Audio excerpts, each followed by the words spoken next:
Desde la ciudad de Buenos Aires, capital de 2 continentes, República Argentina, país bioceánico y bicontinental, transmite R4J Radio 4 de Junio.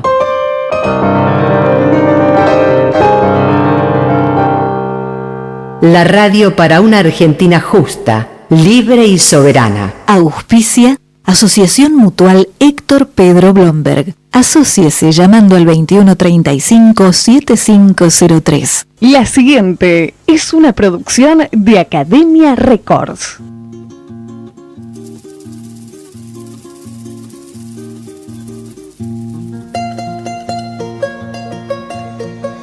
Aquí comienza Historias del Peronismo.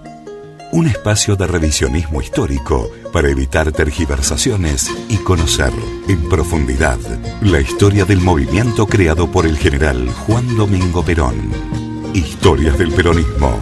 Conduce Juan Imperial.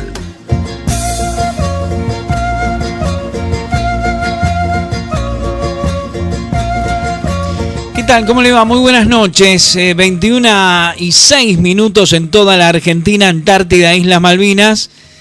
Y estamos poniendo en el aire este programa inaugural de Historias del Peronismo, que a partir de hoy irá todos los viernes desde las 21 horas, por espacio de media hora, al uso actual de los medios por internet.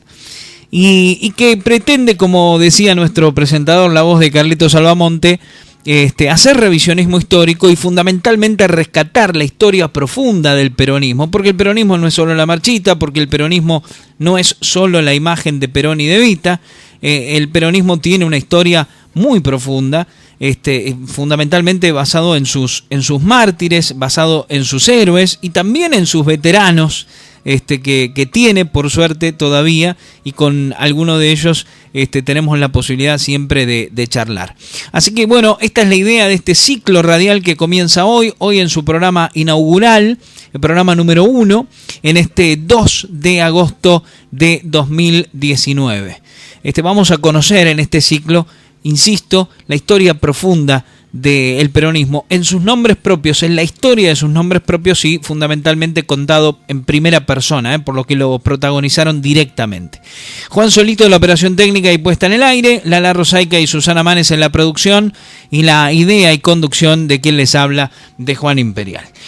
Bueno, como no podía ser de otra manera, vamos a tener en este primer programa la presencia del otro lado de la línea de un protagonista directo, de un protagonista permanente de la historia del peronismo, porque en este primer programa hemos elegido a la figura de Beatriz Becci Fortunato para comenzar a contar. Lo hablaba con quien voy a charlar al aire y que ya voy a recibir, fuera de micrófono hace un ratito cuando lo llamé en la previa, y le decía... le he dicho tantas veces que quería hacer este programa y durante mucho tiempo y tanto lo he pospuesto. Bueno, finalmente se da a 2 días de que la figura que hoy hemos elegido para charlar y para contarle a la audiencia de quién se trataba, en 2 días más, el 4 de agosto, se van a estar cumpliendo 84 años de su natalicio. El natalicio de Becci Fortunato, que nacía el 4 de agosto de 1935. Bueno, hoy en el programa inaugural, a solo 2 días de cumplirse 84 años, vamos a estar hablando de ella. Y con él, ¿y con quién podíamos hablar? Con quien fue su pareja, en su esposo, en la vida real, con quien ha tenido una hija, bueno, y con quien ha compartido muchísimos momentos de militancia en la resistencia peronista. Jorge Rulli, ¿cómo le va? Hola, gracias Juan Manuel por concretar este largo sueño. Sí. Que recuperar la memoria de alguien que por ser mujer quizá o por su modo de vivir el peronismo ha sido muy olvidada, y sobre todo en la última etapa populista bastante tergiversada. Uh-huh. Algunas de sus acciones fueron encomendadas o puestas a cargo de otras personas. Me da mucha pena. Yo te agradezco muchísimo este espacio. Sé que te referencias mucho en el libro de Florencio Monzón, que sí, también fue amigo de Becci. Uh-huh. Becci, de Lucía Araoz de la Madrid, de Aida Filippini, compañeras inolvidables que han sido muy dejadas de lado, en buena medida por un machismo implícito a cierta época de la militancia, ¿no? Y que hoy día las reivindicaciones generales tampoco recogen, esto es lo más triste, ¿no? Esas compañeras permanecen muchas en el olvido. Así que te agradezco mucho este acto de la memoria. Por favor, y quizá porque representan a un peronismo muy profundo, ¿no? Que no conviene. Sí, conviene un peronismo mucho más superficial o un pseudo-peronismo, ¿no? Sí. Becci nació el 4 de agosto del 35, y fue su compañera en vida. Tuvieron una hija, se casaron, y usted cuenta una historia muy linda, que es que usted con Becci no sabía dónde vivía hasta casi cuando se casó. No supe, claro, porque vivíamos casi en la clandestinidad, así que la nuestra era una relación muy especial. Yo iba a un bar y al rato aparecía ella, ¿no? O ella estaba y yo llegaba. Estábamos comunicados en un tipo de vibración muy extraña, ¿no? Era, pero sí, yo supe, no hace mucho, supe el lugar en que vivía, era un hotel, un hotel en el centro, el Hotel Buenos Aires, en la calle Rivadavia, que ha sido demolido. Ella había sido criada en las estancias de los abuelos, los Toledo, que eran gente del viejo campo argentino, ¿no? Eran gente patricia y que vivían en el campo, ¿no? Al abuelo lo trasladaron a Buenos Aires cuando él estaba muy enfermo y murió tomando mate de tristeza, mirando las paredes del fondo de una casa. Esa gente ya no existe, ¿no? Esos antiguos patricios, ¿no? Que pertenecían a la tierra realmente, ¿no? Sin dudas. El tema es que ella se formó en los grupos de la Alianza Libertadora Nacionalista, pero de los grupos de Queraltó, no ese pistolero que fue Patricio Kelly, ¿no? Que lamentablemente destruyó en buena medida esa línea de nacionalismo popular y revolucionario, ¿no? Cuando yo la conocí, allá por el año 56-57, todavía permanecían algunos grupos que recordaban la memoria y la disciplina impuesta por Queraltó en el pensamiento político y en la acción política, y que estaban participando activamente en la resistencia, ¿no? Claro. Y en el caso de ella militaba junto a Tito Bevilacqua, uno de los primeros muertos, uno de los primeros mártires de la juventud peronista en aquella época. Tito Bevilacqua era de Ciudad Evita, y juntos sacaban, como juventud de la Alianza Libertadora de Queraltó, sacaban un periódico hecho a mimeógrafo que se llamaba Chuza. Tenía por debajo la tacuara y la media tijera de podar, ¿no?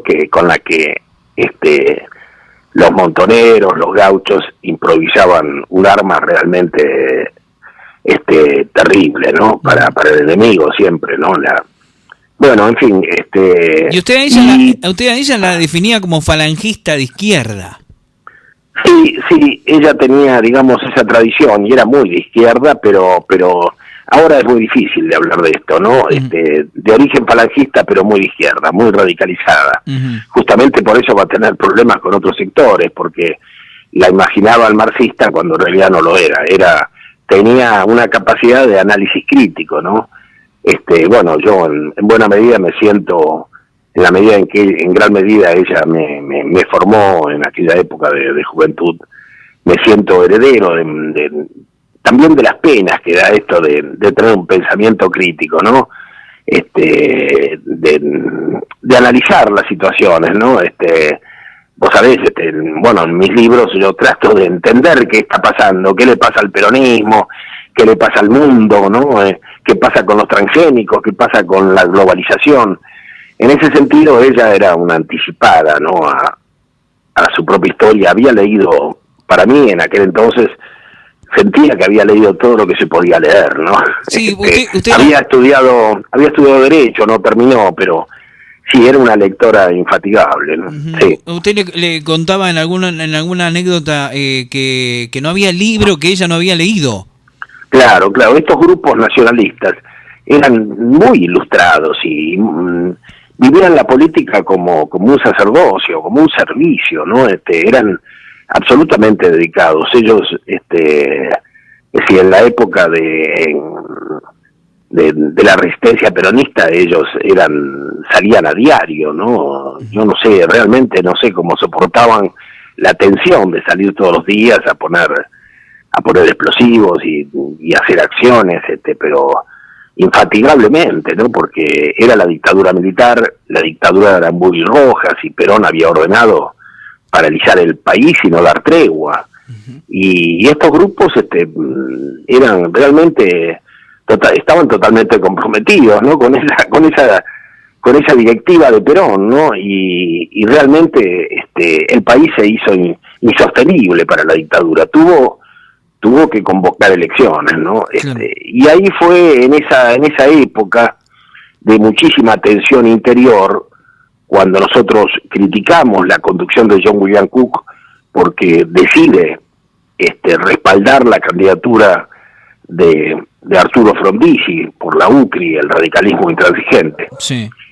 Nosotros no estamos de acuerdo porque sentimos, junto con muchísima otra gente del peronismo, sentimos que por el camino que vamos a la toma del poder, y que por el camino, por la bifurcación que nos ofrece Cook, vamos hacia un proceso mucho más largo de conquista de aliados, pero a la vez que nos volvemos a meter en la cosa partidocrática, electoral, etcétera, etcétera. Sí. Entonces, estamos en contra, pero bueno, la voluntad de Perón, en ese caso fue darle razón a John William Cook, si bien nos escribió a nosotros diciéndonos que no estábamos obligados a cumplir sus directivas, porque éramos como la Guardia Imperial de Napoleón, que podía imponerse al emperador, ¿no? Éramos sus preferidos, dijo. Nunca fuimos la Juventud Maravillosa, fuimos los preferidos de Perón, que es diferente, ¿no? Los preferidos, claro, exactamente. Los preferidos, claro. Que era mucho decirles de la Guardia Imperial. Los que no necesitábamos acatarlo. Imagínate si le hubiera dicho eso a los montoneros, no, era impensable. No, por Dios. Nosotros éramos de una lealtad absoluta, a tal punto que él nos dijo, ustedes no tienen por qué acatar la directiva de votar a Frondizi, y nosotros inmediatamente suspendimos todos los discursos en contra de que teníamos, ¿no? Lamentablemente los hechos nos dieron razón y a corto andar Arturo Frondizi traicionó todas sus promesas y además se alió al Fondo Monetario Internacional, y lo que lo llevó a a privatizar o a intentar privatizar el frigorífico Lisandro de la Torre, ¿no? Entonces, bueno, nos vimos obligados todos, porque desde ya con Perón a la cabeza nos vimos obligados a desconocer a Cook y a reiniciar un doloroso proceso de nueva resistencia a partir de la insurrección de Mataderos, la toma del frigorífico Lisandro de la Torre, bueno, y fue muy duro. Aquellos años fueron muy duros porque Perón ordenó avanzar con todo y bueno, y quizá no estábamos preparados. Nosotros en la Juventud Peronista iniciamos acciones que nos llevaron... Esas acciones que ustedes inician, la tiene como protagonista directo a Becci, que la tiene como sanitarista. Sí, y además el día en que nosotros asaltamos y tomamos un destacamento de aeronáutica en un barrio que nosotros controlábamos, y que ellos querían desocupar, que nosotros habíamos colocado gente que no tenía vivienda y la aeronáutica quería vaciar el barrio. Esto era cerca de Ciudad Evita, ¿no? En La Matanza. Y bueno, el día en que nosotros partimos a este enfrentamiento, a este propósito militar, ella es la que cose los brazaletes, ¿no? Que vamos con la sigla de Ejército Peronista de Liberación Nacional, EPLN, todo eso lo hace ella, y se queda en un lugar de reserva esperando noticias y con equipo sanitario para respaldarnos, ¿no? ¿Y dónde había aprendido esto, Becci? Y bueno, sí, todos hacíamos cursos, nos preparábamos para la guerra, realmente. A partir de los 16 años todos los jóvenes de aquella época se preparaban para ser milicianos y tomábamos cursos y aprendíamos entre nosotros. Es que era un peronismo que se preparaba para la guerra total, era todo o nada que Perón volviera, ¿viste? La cantidad de gente que murió en esos años es impresionante. Por eso a mí me sorprende que hoy se acepte como peronismo esta cosa socialdemocrática y que no tiene pasado, viste, que es un peronismo intrusado. Bueno, pero el tema es que todo esto termina mal porque no estábamos, claro, es decir, fuimos a una confrontación en la que no estábamos preparados porque no teníamos las condiciones necesarias, ya que Frondizi lanzó el plan Conintes, un plan de conmoción interna del Estado. Uh-huh. Cuando se le iban las cosas de las manos, desató el plan Conintes y bueno, hubo unos 600 o más presos, de los cuales quedaron entre 300 y 400 encarcelados y con causa, más muchísima gente que tuvo que exilarse. Entonces, sí, la Juventud Peronista fue absolutamente descabezada, ¿no? Toda la línea principal y parte de la segunda línea quedamos presos con condena, y varios de los principales compañeros alcanzaron a salir del país y se fueron. Te hablo de Tuli Ferraris, te hablo de Gustavo Redarte, uh-huh, que tuvieron que marcharse al exterior, ¿no? Becci no termina presa, ¿no? No. Entonces Becci trata de reordenar las segundas filas, pero en un momento de muchísimo retroceso ideológico, que son momentos de alza y de baja. El momento, digamos, la revolución, en este caso la revolución peronista, pero el proceso revolucionario con el plan Conintes va a sufrir un enorme retroceso, una enorme derrota. Uh-huh. Comprendes que se nota en la gente que muere, la gente torturada, en la cantidad. Se reabre el presidio de Ushuaia. No fue terrible, se reabrió el presidio de Ushuaia y se mandó allí a la gente que algunos tenían condenas de 25 años, como Guzmán, de La Matanza, ¿no? El Negrito Herrera, viste, muchos. Bueno, y después se abrieron otros presidios a lo largo de la Patagonia, donde nos mandaron al resto. Claro. A nosotros nos habían dado 6 años. Entonces, en ese proceso de retroceso, de temores, de que reaparecen, a veces no son los más lúcidos los que pasan al frente, son los que quedan. Claro. Y muchas veces hay una mediocridad que se puede juzgar desde cierta perspectiva, ¿comprendes? Sí. Yo te diría, la Juventud Peronista hasta ese momento no tenía siglas, no tenía encuadramientos como ocurrió después. Uh-huh. O sea, esa Juventud Peronista era una sola, no había ese espíritu que después fue la tendencia, Guardia de Hierro, los Demetrios, no, todo eso no existía, no existía ni siquiera con otros nombres, pero ahí va a comenzar. El primer encuadramiento que vamos a conocer es el CDO. Claro. Con Brito Lima. Bueno, los que quedan a cargo, en realidad los que quedan a cargo en esa segunda línea de la Juventud Peronista van a ser Brito Lima, Cacho Alcadri, Becci, Pocho Rearte. Pero ahí empiezan los Felipe Vallés. Claro, y ahí empiezan los tira y afloje con Cacho Alcadri, claro, y con Brito Lima, con Becci, ¿no? Claro, con Becci, claro, porque Becci era la responsable del periódico de la Juventud Peronista, que lo inventa ella. Trinchera, claro. Que era un periódico muy duro, ¿viste? Yo me acuerdo, porque llegaba a todas partes, me acuerdo que nos convoca un teniente coronel en el Regimiento Patricios, que era el jefe del Consejo de Guerra, y tenía un periódico Trinchera en la mano, que tenía el nombre de él, decía Bestias con Galones, y ponía todos los nombres del Consejo de Guerras, y decía que la Argentina era un país ocupado por sus propias fuerzas armadas, y que lo íbamos a liberar de las bestias con galones, imagínate. Sí. Y el tipo lo tenía en la mano y nos tenía a nosotros delante y se volvía loco, gritaba, nos puteaba, nos decía que nos iba a matar, ¿viste? Bueno, no sabía qué hacer, ¿viste? Porque estaba en un ataque de furia, ¿viste? Y nosotros tampoco sabíamos qué íbamos a hacer, porque ni siquiera conocíamos el periódico, porque estábamos absolutamente incomunicados, y ese periódico había salido después de nuestra detención. ¿Comprendes? Sí. A lo sumo por algún familiar sabíamos que la Juventud Peronista, en ausencia nuestra, estaba produciendo un periódico. En realidad era de Becci, ¿no? Sí. Era Becci, todo lo escribía, lo imprimía. ¡Qué bárbaro! Claro, una cosa. Y además se lo mandaban a los milicos, ¿viste? Entonces los milicos estaban enloquecidos. Era una polvorita, era una polvorita. Sí, no, era, sí, totalmente, ¿no? Y bueno, el asunto es que en esos momentos ahí se crea una interna. Es muy doloroso hablar de esto, pero es un momento, como te digo, entender que es un momento de retroceso ideológico para muchos, de derrota, y en los momentos de derrota surgen mezquindades, pensamientos cortos, y bueno, ahí hay una interna. Ella, Cacho y Tolima, bueno, en ausencia de Pocho Rearte y de otros que estaban perseguidos, ellos habían quedado a cargo de esa mesa ejecutiva y la quitan, la sacan de la dirección, le sacan el periódico y Cacho Alcaide se hace cargo.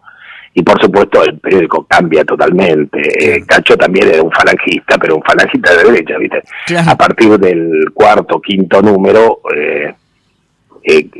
Trinchera practica lo que se llama como un culto a la muerte, ¿no? Un culto al martirio y la muerte y deseada, ¿viste? Toda esa cosa de que bueno, yo he leído algunos que están en los archivos, Sí. y destila sangre, toda una cosa de culto a la muerte, ¿no? Bueno, que era muy propia de Cacho en ese momento, ¿no? Y fíjate, después muchos años después termina en el marxismo, en el peronismo de base, bueno.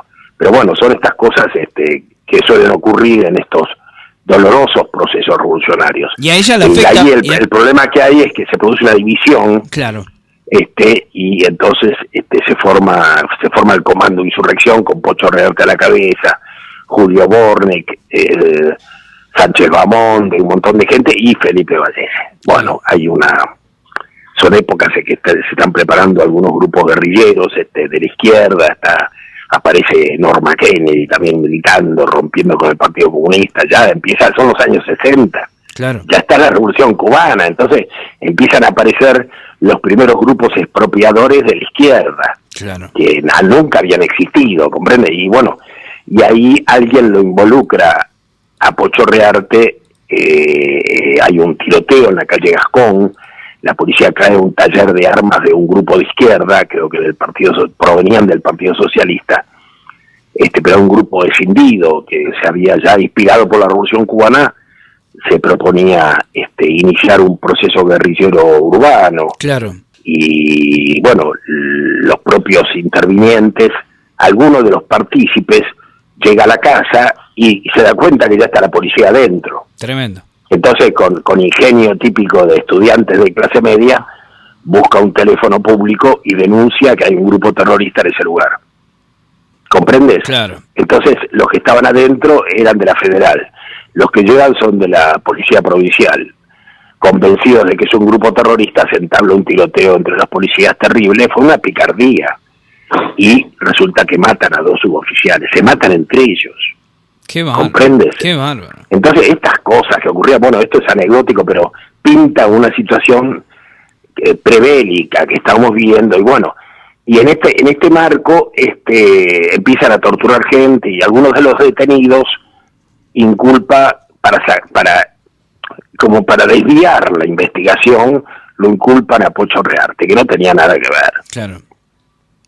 Pero que parece que le había pedido unas armas a este hombre y no se las había devuelto, lo cual en el campo de la revolución suele ser una cosa imperdonable. Imperdonable, ¿no? claro. Estoy diciéndolo con ironía, pero Sí, bueno, sí, es sí, así. Sí, sin duda.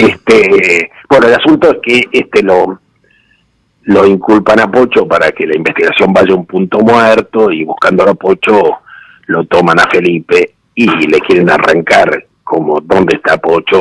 Felipe no habla y se les muere en la tortura. En la tortura. ¿No? Claro, Jorge, fueron... Sí. ¿Y qué postura tiene Becci cuando empieza a girar hacia la izquierda el peronismo? No, en realidad, a ver, ¿cómo te diría? No, nosotros, digamos, en el plan Corrientes dura del 60 al 63, en que viene por una parte el gobierno de Ilia, que ya viene con otra política, y por otro lado que ya no estando no estando la dictadura y habiendo un cierto aliento democrático en la política argentina, la Corte Suprema de Justicia, como siempre, decide sacar las carpetas de los cajones y entonces y revisar nuestras condenas, ¿comprende? Entonces se da todo en simultáneo. A mí la Corte Suprema me anula la condena, me revisa y se me hace un nuevo juicio en el cual salgo en libertad porque no había pruebas. Los militares tampoco buscaban pruebas, claro. ¿comprende? Era un criterio subjetivo el que les bastaba para que un consejo de guerra te declare culpable y te tire 25 años por la cabeza, pero cuando vamos a la justicia civil no había elementos suficientes y entonces inmediatamente me sobreseen, y bueno, salgo en libertad, al poco tiempo me caso con ella, pero bueno, ella ya no estaba bien, todos esos enfrentamientos internos habían sido muy duros para ella, ¿no? Se había tenido algún problema de salud grave, pero por esas situaciones que viven los revolucionarios, ¿no? Claro. Que a veces son durísimas, ¿no? Muy duro. Porque todos los valores morales y las conductas se ponen a prueba hasta el extremo, ¿no? La gente a veces cree por las películas que solamente es una tensión entre uno y el enemigo, y no es así, no es así. Mucho más. Es con uno mucho mismo. Más complejo, más complejo, claro. Y siempre hay, viste, como en la Revolución Rusa, siempre hay un Stalin, un Trotsky, bueno, y hay mucha gente que muere, ¿no? Totalmente. Ahí en la casa donde termina, donde lo matan a Trotsky, en Coyoacán, hay un árbol, una especie de, vos creés que es un árbol genealógico, tiene cientos de nombres, y son todos los parientes que Stalin le mató a Trotsky. Antes de poder matarlo a él, no, te digo que... Y esas cosas ocurren, ¿no? Esos odios, esos rencores, y bueno... no obstante, Becchi siempre se esforzó por comprender las limitaciones y ella nunca trató de abusar de estas o de acentuar esto, todo lo contrario, no siempre trató de justificar a quienes lo habían quitado el periódico y lo habían expulsado. Totalmente.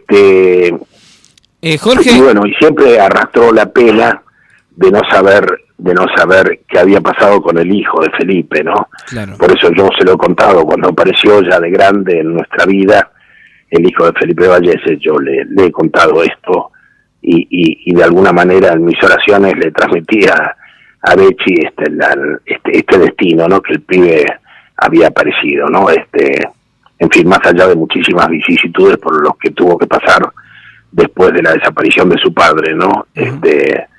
Pero bueno, son tiempos muy terribles. Tiempos duros de la Argentina. Tiempos duros, viste, uno de los pocos recuerdos del Salón Felipe Vallese de la CGT, donde ha pasado mucha gente que no tuvo el menor mérito para hablar allí, no realmente. Un espanto. Pero bueno, la historia ha sido bastante olvidada, por eso mismo te agradezco tanto. No, por favor. Quiero hacerle... Sí, quiero hacerle una última pregunta porque se me fue el programa, ya estamos pasaditos de la hora, pero no quiero dejar que usted, a ver si la recuerda esta anécdota que usted incluso la cuenta en algún libro, que ella lo encara muy duramente a Arturo Jauretche cuando quiere armar un partido neoperonista con el doctor Matera. Sí, totalmente, no era muy intransigente en ese sentido, sí, ella, bueno, sí, alentó a un grupo que le lanzaron sillas por la cabeza, por suerte no eran butacas de teatro, sino sillas, así que le revolearon algunas sillas al viejo Arturo Jauretche, que además ella lo quería mucho y lo leía, pero lo mismo con el doctor Matera, ¿viste? El doctor Matera nos había visitado en la cárcel y siempre fue un tipo en el que confiamos, pero políticamente no eran revolucionarios, ¿comprendes? Claro. Esto fue también otro enorme error del kirchnerismo, o acaso, no sé si fue error o un horror ideológico, pero Jauretche era un gran maestro, pero no era un revolucionario, ¿comprendes? Y en ese momento había que poner todo lo que teníamos en el fuego, porque se trataba del regreso de Perón, no un Perón anciano, era un Perón en plenas condiciones, las que tenía en esos años 60 y había que jugarse, y bueno, y mucha gente prefería la opción política, partidaria, electoral, etcétera, bueno, y formar partidos neoperonistas, y bueno, eso sería mucho también, como parte de esa etapa, lo podemos comprender como parte de una etapa de ciertos retrocesos ideológicos provocados por la derrota militar, digamos, porque en realidad fue una derrota militar, tuvimos que enfrentar al ejército, en el plan Corintes, y bueno, y no nos pasaron por encima, ¿viste? Totalmente. El tanque, los compañeros del frigorífico Luciano de la Torre, al tanque le tiraban con vigas de hierro, todo, pero bueno, el tanque entró, ¿viste? No lo podés parar. No. Y nos pasó a nosotros, nos pasó lo mismo, ¿no? Totalmente. Pero bueno, había que dar la batalla y la dimos. Y muchos otros se resguardaron en sus cargos o en sus prestigios políticos o en sus partidos neoperonistas, y bueno, pero después volvimos a reencontrarnos todos en el 64 en el intento de lograr el regreso de Perón, ¿no? Que se frustró en eso también. Becci trabajó muchísimo y además se deterioró muchísimo su salud. Su salud, sí, sí. Pero bueno. Para el final, Jorge, ya insisto, estoy pasado de la hora, pero no quiero dejar de pedirle una reflexión de cómo debe ser recordada Becci Fortunato en la historia del peronismo y de la resistencia peronista. Y yo creo que en esa etapa es por lejos la principal intelectual de la juventud peronista, la principal intelectual que genera la juventud peronista en los años 60, ¿no? Es la principal intelectual, la principal inteligencia, la inteligencia más lúcida, más luminosa que va a producir aquella primera juventud peronista en los años 60, ¿no? Y tenía la capacidad de dialogar con la izquierda que llegaba, porque ya empezaba a llegar en columnas, llegaba la izquierda, estaba, ¿te acuerdas?, la revista Contorno y otros, y empezaban los intelectuales a reflexionar al influjo de la Revolución Cubana, y entonces querían dialogar, y el problema es que ella podía dialogar, ella tenía esa capacidad, sin traicionar al peronismo, poder entender y dialogar con nosotros, y el grueso de los chicos que llegaban con un peronismo fanático, pero sectario y excluyente, no tenían la capacidad de dialogar. El resultado fue, a la larga, lo podemos ver ahora, que nos pasaron por encima. Eran tantos los que llegaban que al final el peronismo hoy es un peronismo absolutamente intrusado por todos los que llegaron en los años 60 y 70, porque faltaron aquellos dirigentes lúcidos para poder integrarlos en el plano del pensamiento y de la ideología, ¿no? Totalmente. Lamentablemente. Totalmente. Sí. Querido maestro Jorge Rulli, maravilloso, y hay tantos nombres para seguir repasando. Pienso en Magín del Carmen Guzmán, en Adigo Francia, en Mario Kestelbo, bueno, tantísimos. Los vamos a ir repasando. Si nos lo permite, vamos a aportar desde este espacio a la memoria de la resistencia peronista. De todos y de cada uno de ellos. Te mando un abrazo y gracias por el espacio. Un abrazo fuerte. Jorge Rulli, charlando con nosotros en este primer programa. Gracias Sandra en Zárate, gracias Fernanda en Salta, bueno, que nos dejaron mensajes ahí, que estaban compartiendo hasta recién, bueno, el programa, primer programa de historias del peronismo que hemos puesto en el aire. Nos pasamos unos cuantos minutos, sí, pero valía el gusto de profundizar, si es que se puede profundizar en media hora y moneditas, esta historia de Becci Fortunato, que insisto, nació el 4 de agosto de 1935. El domingo la vamos a estar recordando a 84 años de su natalicio. Juan Solito, operación técnica puesta en el aire, Lala Rosaica, Susana Manes en la producción, idea y conducción de quien les habla, de Juan Imperial. Gracias por acompañarnos en este primer programa. Nos encontramos el próximo viernes a las 21 con más historias del peronismo. Muchísimas gracias a todos.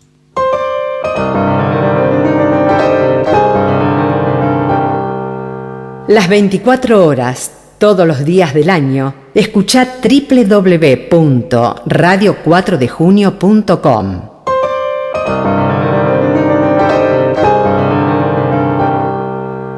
R4J Radio 4 de Junio.